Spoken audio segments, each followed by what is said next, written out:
तो हम यहाँ प्रकृति के बारे में पढ़ रहे थे और इसको तरना कितना मुश्किल है, इसके पार जाना।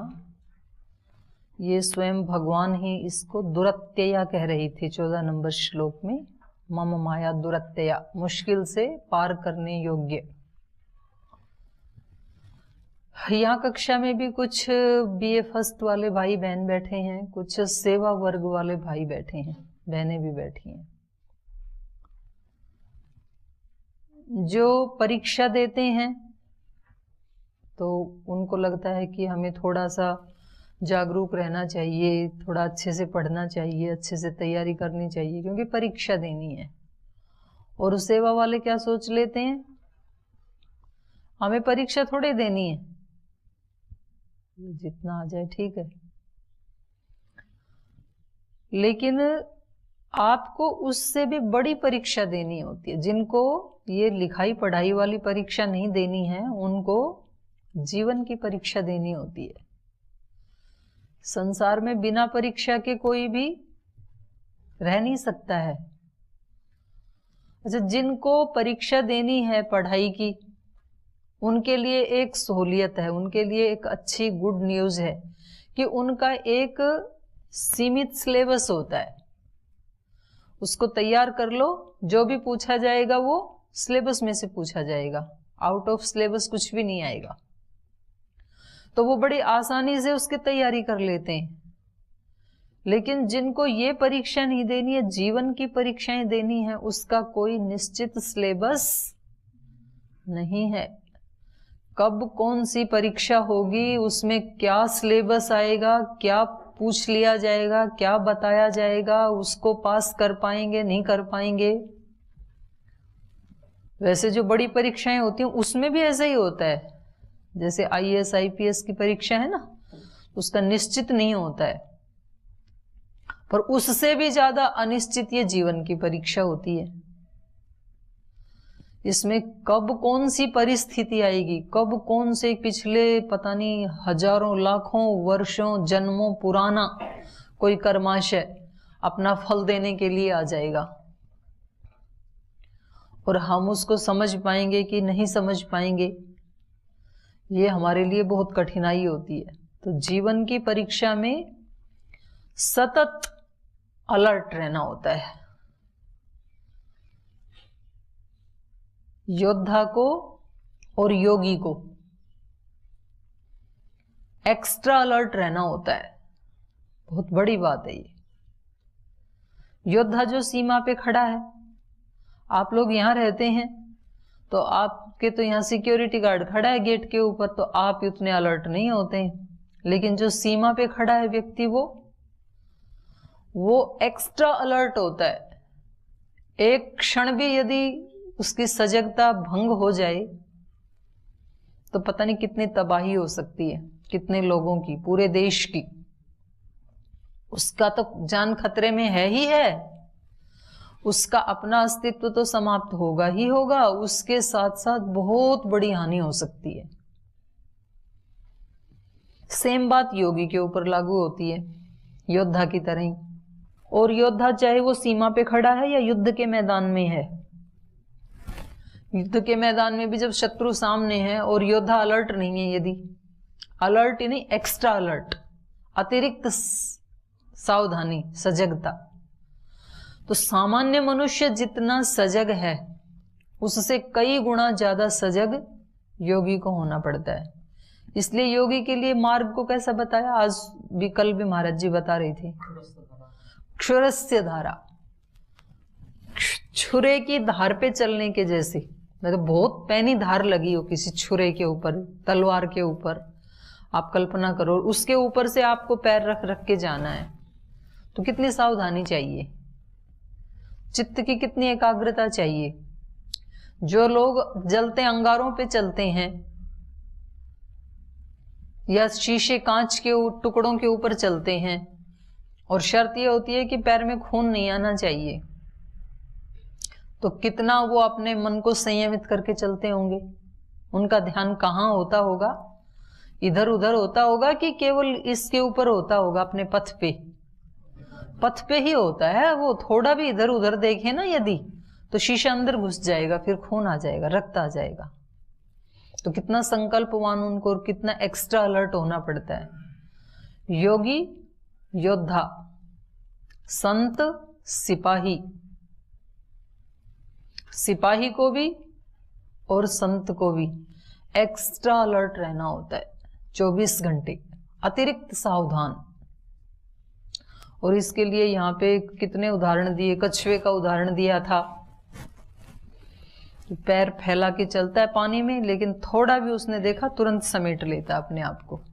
ऐसे ये योगी जीता है, संसार में जीता है, लेकिन जब देखा कि कहीं कोई भी आर्ग्यूमेंट होने वाला है, कोई व्यक्ति ने कुछ कह दिया, अब संभावनाएं हैं उल्टा बोलने की, अब संभावना है दुखी होने की, अब संभावना है परेशान होने की, डिप्रेशन में जाने की, उसी समय ये अपने स्वरूप में लौट आता है, अलग कर लेता है अपने आप को उससे। बहुत गहरी बात बता रही हूं ये मैं, अपने आप को अलग करना। और यही बात महर्षि पतंजलि ने कही, तदा द्रष्टु स्वरूपावस्थानम वृत्ति सारूप्यम। जब अपने स्वरूप में नहीं होता ना, दृष्टा भाव में, तब कैसा हो जाता है, वृत्ति सारूप्य। और वृत्ति सारूप्य मतलब जैसी वृत्ति वैसा ही हमारा अस्तित्व बन जाता है। बस ये ही दुख है, और दुख कुछ भी नहीं है। जब प्रतिकूल परिस्थिति आती है, कोई दुख आता है, कोई अपमान आ गया, किसी ने हमारे को कुछ कह दिया, अप्रिय शब्द बोल दिए, कड़वे शब्द बोल दिए, कठोर शब्द बोल दिए, हमारी चुगली कर दी, हमारे ऊपर आरोप लगा दिया, जैसा हम चाहते थे वैसा नहीं किया, तो ये एक परिस्थिति उत्पन्न हो गई ना हमारे लिए। अब हमने क्या किया, उस परिस्थिति को पकड़ करके उसके साथ अपने आप को एकाकार कर लिया। मैं दुखी व्यक्ति हूं, मैं बीमार हूं, मैं अपमानित हूं, मैं तनाव युक्त हूं, मैं कमजोर व्यक्ति हूं, मैं इंटेलिजेंट नहीं हूं। हमने उसको पकड़ के क्या कर लिया, अपने साथ एकाकार कर लिया, अपने आप को टैग कर लिया उसके साथ। और यही कारण होता है कि हम उससे बाहर नहीं निकल पाते, क्योंकि हम बाहर निकले कैसे, हमने तो उसके साथ अपने आप को मिक्सअप कर लिया, अलग नहीं रखा उससे हमने। तो आपने देखा होगा जब भी आप दुख में होते हैं, परेशानी में होते हैं, तो आप क्या करते हैं, या तो अपने माता पिता या गुरुजनों को बताते हैं कि क्या करूं, बड़ी दिक्कत आ रही है जीवन में, ऐसे हो रहा है, या किसी अपने दोस्त को बताते हैं, अपने फ्रेंड को बताते हैं। आप जानते हैं आपका दोस्त भी कोई योगी नहीं है, उसका कोई बहुत ऊंचा लेवल नहीं है, फिर भी आप बताते हैं उसको। और कई बार वो समाधान भी दे देता है, वो कहता है कि छोड़ो ना, मैं हूं आपके साथ, ऐसे कर लो, और आप वैसे करते हैं और उससे आप मुक्त हो जाते हैं। ऐसे भी हो जाता है कभी। तो उस व्यक्ति ने वो सॉल्यूशन आपको तो दे दिया, और कभी कभी ये काम आप स्वयं भी कर लेते हैं। जो परेशानी आज आपके सामने है, कभी महीना 2 महीना के बाद वो ही परेशानी जब किसी दूसरे व्यक्ति के साथ होती है। आपका मोबाइल चोरी हुआ तब आप परेशान थे, लेकिन 1 महीने के बाद किसी और का चोरी हो गया। आपके घर में जब किसी की मृत्यु हुई, कोई लॉस हुआ, तो आप बहुत परेशान थे, लेकिन 1 महीने के बाद किसी और के घर में मृत्यु हो गई, कोई और परेशानी आ गई, तो आप क्या करते हैं, दूसरे व्यक्ति को समझा देते हैं कि ऐसे कर लो, और वो व्यक्ति समझ भी जाता है। तो ये ऐसा क्यों हुआ, हम दूसरे की समस्या का सॉल्यूशन कर लेते हैं, अपना नहीं कर पाते हैं। और कई बार दूसरे व्यक्ति हमारी समस्या का सॉल्यूशन कर देते हैं, हमारे आसपास रहने वाले लोग, लेकिन जब उनके अपने ऊपर आती है तब नहीं कर पाते। ऐसा क्यों होता है? ऐसा इसलिए होता है कि जब मेरे ऊपर कोई दुख, कष्ट, परेशानी आती है तो मैं उसके साथ एकाकार हो जाता हूं, तो मैं उसको देख नहीं पाता हूं। और दूसरा व्यक्ति जो मेरा दोस्त है, फ्रेंड है, माता पिता है, गुरु है, वो मेरी समस्या के साथ एकाकार नहीं हुआ, वो दृष्टा भाव में है। दृष्टा भाव में है, इसलिए वो सॉल्यूशन दे देता है। दूसरे की समस्या में आप भी दृष्टा भाव में हैं, तो जब दूसरे को आती है तो आप भी वो समाधान कर देते हैं, दृष्टा भाव में है ना, आप एक नहीं हुए उसकी समस्या के साथ। अपनी आंख में जो हमने काजल लगाया, उस काजल को मेरी आंख कभी नहीं देख सकती है। अपनी आंख में काजल कैसा लगा, उसको देखने के लिए आईना लेना पड़ता है ना, तो आंख ही देख लेती। लेकिन दूसरे की आंख में कैसा काजल लगा, वो चाहे करोड़ लोगों को दिखाएं तो भी आंख देख लेगी और बता देगी कि काजल कैसा लगा। तो जब ये दूसरे का देख सकती है तो अपना क्यों नहीं देख सकती है? क्योंकि यहां काजल और आंख दोनों क्या हो गए, एकाकार हो गई, तदाकार हो गई, उसमें डिस्टेंस नहीं रहा। इस आंख में और दूसरे उस काजल में थोड़ा सा अंतर होना चाहिए, इसलिए गाड़ियों पे लिख के रखते हैं ना, कीप डिस्टेंस, नहीं तो टक्कर हो जाएगी, एक हो गई तो ये जीवन में हमारे को जब भी कोई दुख आए, परेशानी आए, या माया से हमें इन्होंने कहा ये माया कैसी है, दुरत्यया, दुर्गमता से तैरने योग्य, तो सबसे पहला काम क्या करना है, या तो कोई आपसे ऊंची चेतना वाला व्यक्ति आपके साथ जीता हो और उस रास्ते से निकला, उसके अनुभव हैं, वो आपके माता पिता हो सकते हैं, आपके कोई दादा आदि कोई बुजुर्ग हो सकते हैं, आपके गुरुजन हो सकते हैं, आपके आचार्य हो सकते हैं, या आपसे वरिष्ठ कोई आपका भाई बहन हो सकता है, कोई आपका मित्र हो सकता है, पड़ोसी, कोई भी हो सकता है जिसका लेवल थोड़ा आपसे ऊंचा, या तो उसको बताएं। यदि वो कोई भी उपलब्ध नहीं है तो फिर स्वयं बैठ जाएं, एक थोड़ा 5-7 मिनट एकांत में बैठें, जहां कोई, वो आपका घर का कमरा हो सकता है, वो कहीं खेत में बैठ सकते हैं, वो कहीं एकांत में, कहीं जंगल में रहते हैं तो जंगल में जा सकते हैं, कहीं भी एकांत स्थान में आप बैठें और 5-10 लंबे लंबे श्वास लें सबसे पहले, भस्त्रिका प्राणायाम, और उसके बाद आप अपने उस समस्या को अपने ही सामने रखें, अपने आप को अलग करके, और जो आपके मन में जो जो भी शिकायत है, परेशानी है, उसको बोलें वाणी से, मन मन में ना सोचें। और आप थोड़ी देर के बाद देखेंगे, कभी ऐसे होता है ना, हम अपने आप से ही बात करते हैं, हम कुछ बोलते हैं, फिर हमारा ही जो एक काल्पनिक रूप है वहां से कुछ और प्रत्युत्तर आता है, फिर हम कहते हैं ऐसा कैसे करूं, फिर हमारे अंदर से ही एक जो हमारा प्रतिरूप है वो कहता है ऐसे करो। तो जो ये कहा जाता है कि अपना गुरु अपने ही अंदर है, वो अपना गुरु जग जाता है। फिर हम कहते हैं ना ज्ञान अपने ही अंदर है, तो वो ज्ञान कब अभिव्यक्त होता है, जब हम उस समस्या से अलग होते हैं। इसलिए तो जब दूसरे को समस्या आई तो हमने सॉल्यूशन दे दिया, वो ज्ञान कहां से आया, मेरे अंदर ही था वो। पर वो जब मेरी समस्या आई तब वो ज्ञान अभिव्यक्त क्यों नहीं हुआ, क्योंकि मैंने समस्या के साथ अपने आप को एकाकार कर लिया।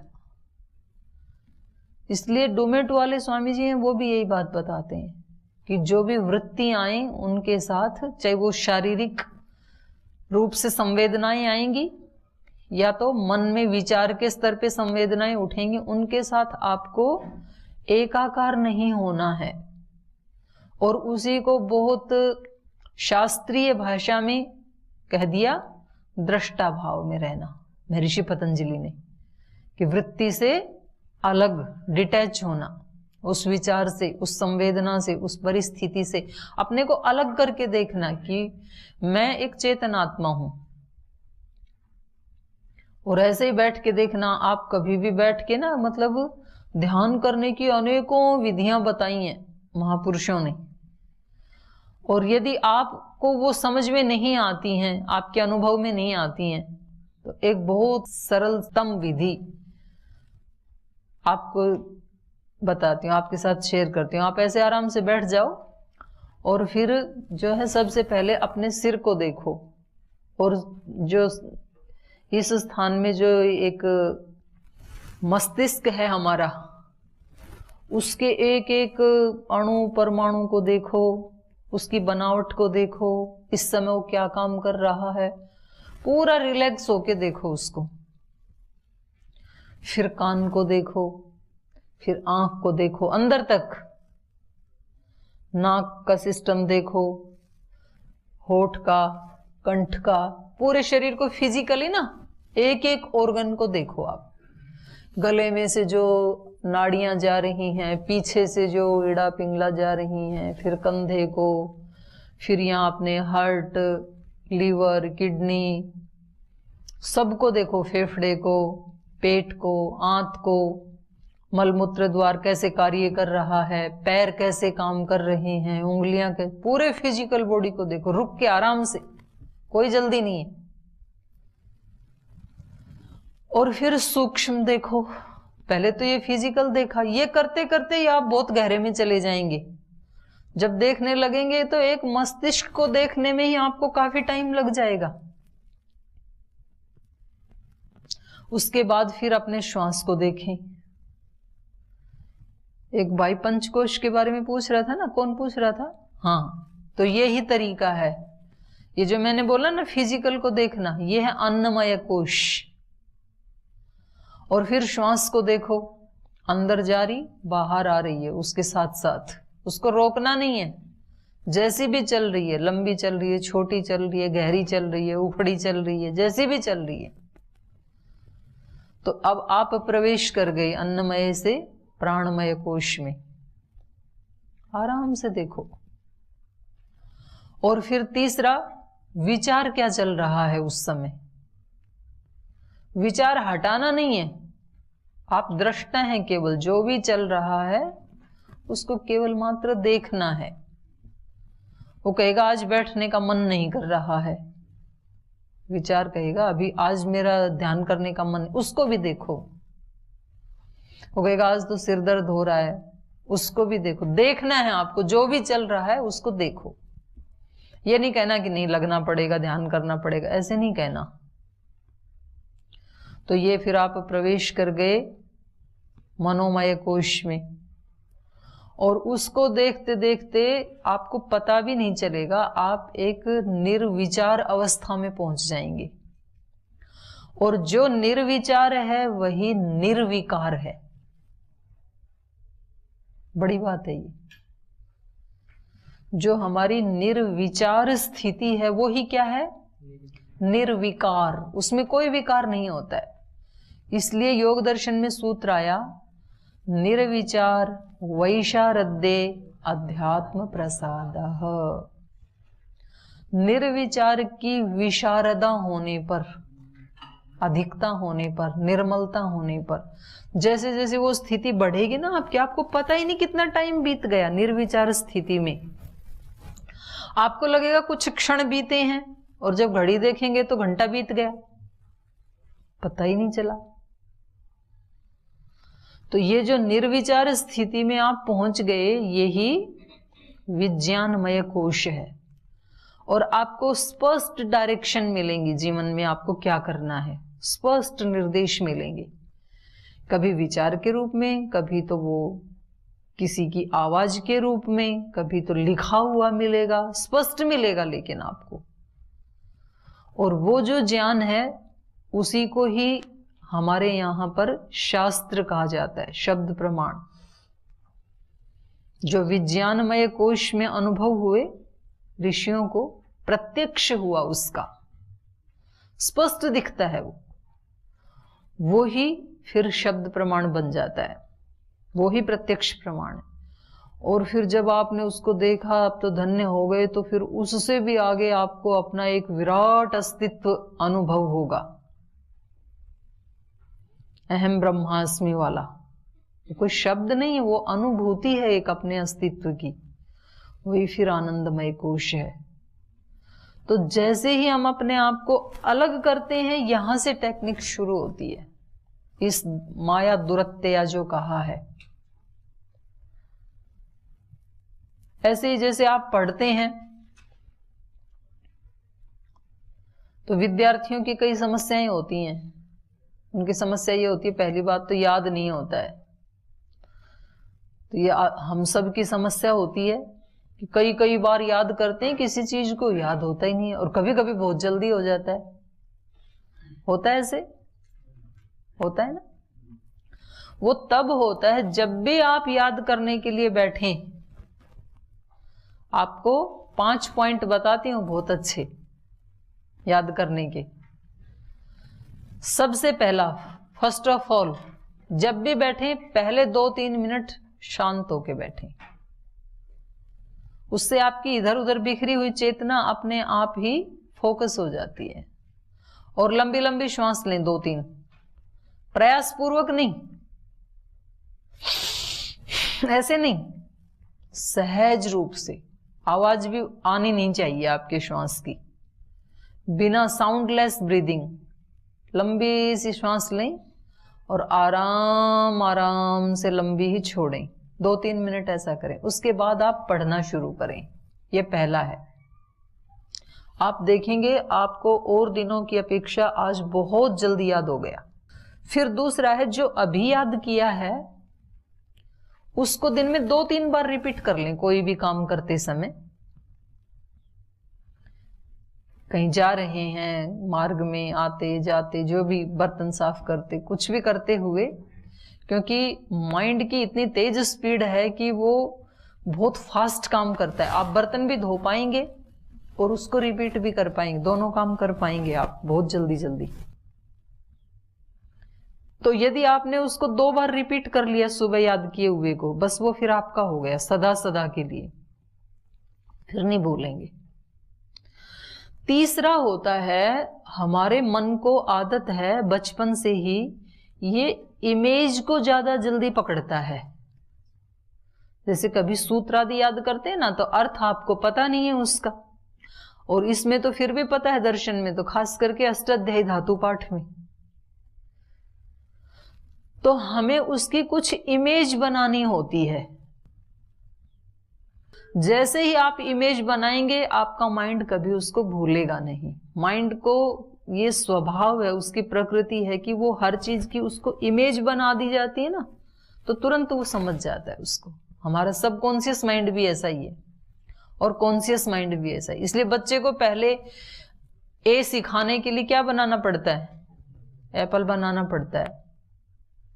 सीधा ए नहीं आएगा उसको। ए सिखाने के लिए पहले अनार बनाना पड़ता है। तो हमारा माइंड इमेजेस को बहुत जल्दी कैच करता है।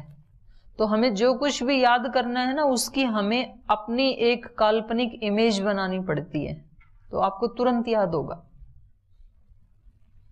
तो ये तीसरा पॉइंट है।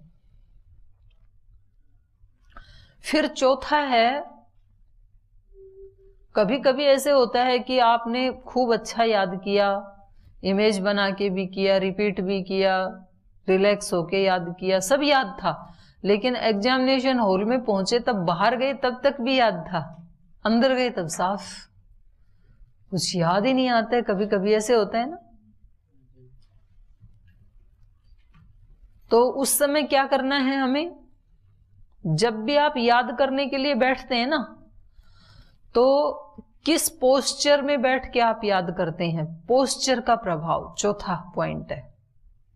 अब आप जब याद करते हैं तो कभी अपने बेड पे, तख्त पे उल्टे लेट के ऐसे याद कर रहे हैं, कभी घूमते घूमते याद कर रहे हैं सूत्र को, कभी ऐसे लेट के याद कर रहे हैं, कभी ऐसे सीधे सो करके याद कर रहे हैं। अलग अलग पोस्चर में याद करते हैं ना। और एग्जामिनेशन में पोस्चर कौन सी होती है? कुर्सी और टेबल। आपके सामने एक बेंच है, एक कुर्सी है। तो ये पोस्चर और वो पोस्चर मैच नहीं कर रही हैं दोनों, इसको याद नहीं आएगी उसकी। आपको जिस पोस्चर में एग्जामिनेशन हॉल में बैठना है ना, उसी पोस्चर में बैठ के यदि यहां याद करेंगे तो तुरंत उसको वो कैच कर लेता है, तुरंत याद आएगा। फिर तो जब भी पढ़ने बैठें तो जो अच्छे विद्यार्थी होते हैं वो पोस्चर का बहुत ध्यान रखते हैं। आपको उसी मुद्रा में बैठ के याद करना है जो आपको वहां बैठना है। ये चौथा पॉइंट है। और पांचवा है मुद्रा भी वही थी और फिर भी बाई चांस भूल गए, फिर भी याद नहीं आ रहा है, या सुनाते समय याद नहीं आता है। जैसे मान लो आपको मंच पे सुनाना है, स्टेज पे सुनाना है, तो आपको कैसे याद करना है? फिर खड़े होके याद करना है, क्योंकि मंच पे आपको खड़े होके सुनाना है। इसलिए मेरे को याद है मैंने भाषण देना शुरू किया तीसरी कक्षा से, तो जब पहला मेरे को भाषण याद करवाया, मेरे भैया ने याद करवाया था, और उसका टॉपिक था नारियों ने ही रखा है भारत मही की शान को, शिक्षित नारी तुझ पर गर्व है हिंदुस्तान को। बहनों का टॉपिक था वो। छोटे बच्चे ऐसे टॉपिक बोले तो अच्छा लगता है ना। तो मेरे को बताया गया कि आप शीशे के सामने खड़े होके बोलो, कोई एक श्रोता भी तो होना चाहिए ना। तो फिर उसके सामने खड़े होके प्रैक्टिस की, फिर बोले अब सारे परिवार के सामने खड़े होके सुनाओ, जैसे यही श्रोता है। तो पोस्चर मैच करनी चाहिए, क्योंकि उसको हम बैठ के याद कर रहे हैं, तो फिर कभी कभी मंच पे भाषण देने वाले भूल जाते हैं बोलते बोलते। तो आपको वहां एग्जामिनेशन हॉल में कैसे बैठना है या मंच पे कैसे खड़े होके सुनाना है, उसी पोस्चर में आपको, उसी शरीर की स्थिति में आपको खड़े होके या बैठ करके उसको याद करना है। ये चौथा पॉइंट है। और पांचवा है फिर भी यदि आप भूल गए, क्या होता है कभी कभी ना वो एक फियर होता है एग्जामिनेशन का, एंजाइटी होती है एक मन में, तो उस समय मन इतना अस्थिर होता है कि पता ही नहीं, सब ऐसे होचपोच हो जाता है, मिक्सअप हो जाता है, सब कुछ एक साथ याद सा आने लगता है। तो वहां पर भी जो पहली वाली टेक्निक थी उसको रिपीट करें आप एग्जामिनेशन हॉल में भी। 2 मिनट शांत होके बैठ जाएं, आंखें बंद करके शांति से बैठ जाओ 1.5-2 मिनट, और वही प्रक्रिया 4-5 लंबी लंबी श्वास लो, किसी को पता भी नहीं चलेगा, साउंडलेस ब्रीदिंग, और फिर आप लिखना शुरू करो। तो वो फाइल अपने आप खुलती जाएगी और आप फटाफट फटाफट लिखते ही चले जाएंगे। तो ये 5 पॉइंट हैं जो अस्मरण वाली जो माया है, दुरत्यया, उसको तरने के लिए। और एक ये मैंने बताया, इस माया को, जो जीवन की परीक्षा हमारी होती है, सेवा करने वाले जो हैं, हम किसी भी फील्ड में हम सेवा करते हैं, कोई घर की सेवा करता है, कोई अपने ऑफिस में सेवा करता है, कोई सोशल सर्विस करता है, कोई संगठन में सेवा करता है, तो उसकी कब कौन सी परीक्षा होगी, और वो परीक्षा होगी तब उसको उस कठिन परिस्थिति से कैसे निकलना है। सरल से तो निकल ही जाएंगे, पर कोई प्रतिकूल आएगी तब कैसे निकलना है। तो उसका एक ही उपाय है, उससे अलग होके उसको देखना है, या तो उस अपने से बड़ी चेतना जिसकी है उसके सामने उसको बताना है। और फिर भी कोई भी नहीं है तो कुछ लोग ऐसे करते हैं, किसी मंदिर में जाके भगवान जी के सामने सब कह देते हैं। उनके लिए वो मूर्ति नहीं होती है। किसी के पास मंदिर नहीं हो, जंगल में जाके किसी पेड़ के सामने सब कुछ बोल देता है और उसको सॉल्यूशन मिल जाता है। तो उसको डिस्कस करना, उससे कैसे निकलना है, उससे अलग होकर के मैं इससे अलग हूं, ये सबसे बेस्ट टेक्निक है। अपने आप को अलग करना है, क्योंकि वास्तविकता तो यही है ना, अंतिम है, सबसे बेस्ट टेक्निक है ये। अपने आप को उससे अलग करो, और जिस तरह आप दूसरों को सॉल्यूशन देते हो, ऐसे ही अपने आप को भी सॉल्यूशन आप देने लगेंगे। बस महापुरुषों में और सामान्य पुरुषों में यही अंतर होता है। जो महापुरुष होते हैं वो तुरंत अपने आप को उस परिस्थिति से डिटैच करके उसको फिर पार कर जाते हैं। इसलिए इन्होंने कहा, माम एव ये प्रपद्यन्ते मायाम एताम तरन्ति ते। जो केवल मेरे ही शरणागत होकर के रहते हैं, उससे अलग कर लेते हैं प्रकृति को अपने आप से, और मैं हूं और मेरे साथ मेरा परमात्मा है। जैसे अभी आप रामेश्वरम से आए ना, समुद्र देख के, कौन कौन गए थे रामेश्वरम?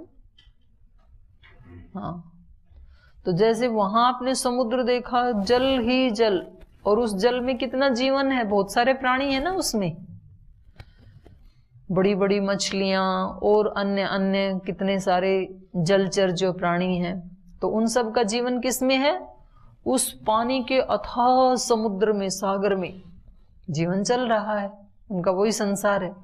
ऐसे ही ये जो हमारा बिना पानी वाला संसार है, जितना भी ये ब्रह्मांड है, इसमें भी वो डिवाइन एनर्जी ऐसे ही फ्लो कर रही है, जैसे वहां पानी बह रहा है ना, ऐसे ही यहां एक दिव्य ऊर्जा बह रही है, और उस दिव्य ऊर्जा में हम सब बैठे हुए हैं, इस समय भी बैठे हुए हैं। हमारे ऊपर नीचे दाएं बाएं चारों तरफ वही बह रही है, और उसमें हम बैठे हुए हैं। तो उसके साथ अपने आप को एकाकार करना। मैं हूं, मेरा परमात्मा है, और प्रकृति में से मैं अलग हूं, ये जड़ है, मैं चेतन हूं। इतना सोचते ही 99% समस्या चली जाती है हमारी। ये उपाय इन्होंने बताया, बहुत बड़ी बात कही है इस श्लोक में भगवान कृष्ण ने, क्योंकि ये गीता केवल उनके लिए नहीं है कि जो केवल योगी सन्यासी बनना चाहते हैं तो वो इसके रहस्य को जाने, उनके लिए नहीं है। जिनको संसार में रह करके संसार के युद्ध को जीत करके और विजयी बनना है, उस सर्वसाधारण के लिए ये ग्रंथ है, और महान से महान योगी के लिए भी है। तो गीता एक ऐसा ग्रंथ है जो सबके लिए है।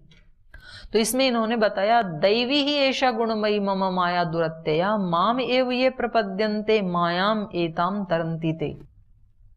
ये जो मेरी माया है ये भी कैसी है, दैवी माया है, गुणमयी है और त्रिगुणात्मक है ये। लेकिन ये कैसी है, दुरत्यया, बड़ी दुर्गमता से तरने योग्य है ये। इससे पहले 6ठे अध्याय में भी बताया था कि ऐसे कई जन्म लग जाते हैं ऐसे सजग रहते रहते। मनुष्याणाम सहस्रेषु कश्चिद यतति, कोई बिरला यत्न करता है, और फिर वो जो निकले थे हजारों में से कोई एक, ऐसे वो एक एक मिला के भी फिर जो हजारों हैं उनमें से भी कोई एक बिरला वो मुझे तत्वतः जान पाता है। और ये कई जन्मों के बाद होता है, कई जन्म ऐसे एक्स्ट्रा अलर्ट रहते रहते और फिर वो सारी माया को तर जाता है। उसी बात को यहां दूसरे ढंग से बता रहे हैं, माम एव ये प्रपद्यन्ते मायाम एताम ते तरन्ति।